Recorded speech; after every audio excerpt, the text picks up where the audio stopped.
يعني ليش ما تصورين؟ ايش فيها يعني لما يو ايش فيها؟ ما تعودنا على اشده صور، ما يرضون اهلنا. مين اهلك يعني؟ يعني ما بدي استحي. ايش تستحي من؟ يا اختي ما في الحين صوت. ادري صوت. طيب. يعني ما ادري، ما أول مرة ما حصل لنا الشرف. En 2005, dans son documentaire Femmes sans ombre, la réalisatrice Haïfa Al-Mansour questionne la place des femmes dans la société saoudienne.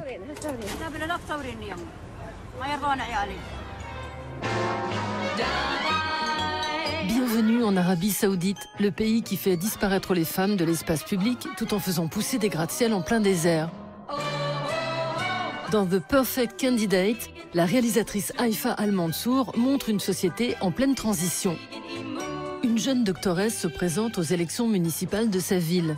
La loi l'y autorise, mais c'est plus compliqué pour une bonne moitié de ses concitoyens. في كثير من المواضيع يعني وانت كامراه اكيد انها تثير اهتمامك، مثل وضع الحدائق، يعني ما يهمك تشوفين حدائق خضراء كثيره في البلد، ملاعب للاطفال؟ لا طبعا ترشيحي يهم الكل.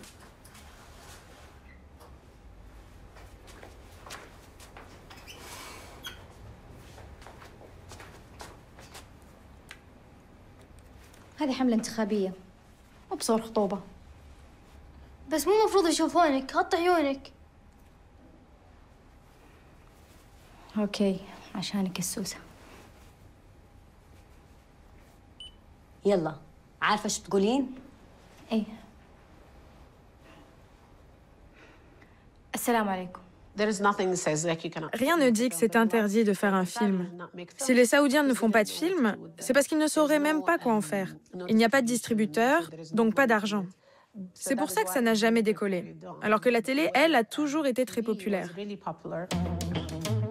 En 2012, avec Wajda, son premier long métrage, Haïfa Al-Mansour entre dans l'histoire en devenant la première réalisatrice de cinéma d'Arabie Saoudite.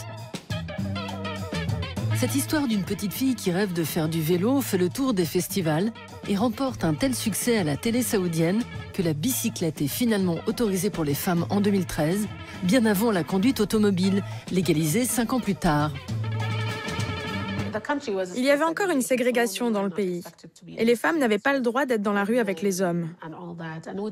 Ça aurait attiré trop d'attention négative. Les gens s'en seraient mêlés. Pour les scènes d'extérieur, j'étais cachée dans une camionnette.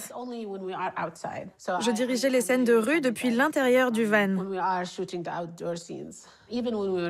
Quand on a tourné The Perfect Candidate, un homme très religieux et très conservateur nous a repérés quand on était dans son quartier. Et pour lui, c'était vraiment comme si on apportait de l'immoralité dans sa rue. Il a essayé de mettre fin au tournage. Née en 1974, 8e enfant d'une fratrie de 12, Haïfa est la fille d'une entrepreneuse et chanteuse amatrice et d'un avocat et poète. Quand elle a 5 ans, la Mecque subit la première attaque salafiste de l'histoire. Plus de 200 extrémistes prennent en otage 130 pèlerins, puis se terrent dans les sous-sols du lieu sacré de l'islam. Durant 15 jours, ils repoussent les assauts de l'armée saoudienne, qui reprend cave après cave. Au bout du compte, on dénombre 244 morts, dont 117 terroristes. Les survivants sont décapités en public quelques mois plus tard. En gage de piété, les autorités religieuses saoudiennes cadenassent alors la société au nom de la charia. Les cinémas, source de mixité, sont interdits pendant 35 ans et les femmes ne peuvent travailler que dans la santé ou l'éducation.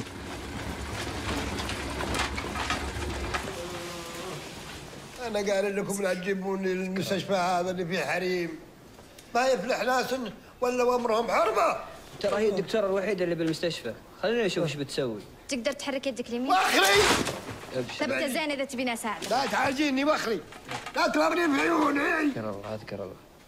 جيب لي دكتور رجال، جيب لي دكتور رجال. Quand j'étais enfant à l'école, j'écrivais des pièces de théâtre et je mettais en scène les autres filles. C'était des trucs basiques, pour la leçon de morale du matin. Si tu pries, tu vas au paradis, sinon c'est l'enfer, ce genre de choses. Mais j'ajoutais toujours des blagues sur nos vies à nous. Et c'était un sentiment incroyable quand toute l'école, tous les enfants riaient parce qu'ils avaient compris ma blague. Ça m'a aidé à sentir la réaction du public. Après des études de littérature anglaise, Haïfa Al-Mansour réalise ses premiers courts-métrages tout en travaillant pour une société pétrolière. Ce n'est qu'après son mariage avec un diplomate américain en 2007 qu'elle se consacre à sa passion. Elle va à l'école de cinéma de Sydney, puis débute une carrière de réalisatrice aux États-Unis.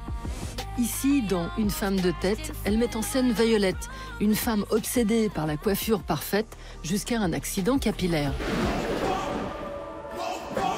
Et ici, en 2017, elle signe la biographie d'une artiste que la censure saoudienne n'aurait jamais laissé passer. L'anglaise Mary Shelley, dont le roman Frankenstein ou le Prométhée moderne secoua l'Angleterre à sa sortie en 1818. We are each to write a ghost story. It's a competition. The woman is not intelligent enough to form ideas of her own. What's wrong with you? Quand ils m'ont envoyé le script de Mary Shelley, j'ai été très surprise parce que ça parle d'une femme, c'est un film d'époque. J'ai dit à mon agent, tu es sûr qu'ils savent que je suis saoudienne ? Peu de gens savent que c'est une femme qui a écrit Frankenstein, alors que le roman est inspiré de ses expériences en tant que femme. La perte d'un enfant, la relation épuisante avec son mari, etc. En tant que femme, il faut revendiquer ça parce qu'on a besoin de ce genre d'héritage féminin. C'est pour toutes les femmes, pour qu'on soit incité, non pas juste à réussir, mais à s'inspirer de toutes ces femmes avant nous, pour qu'on s'aide les unes les autres.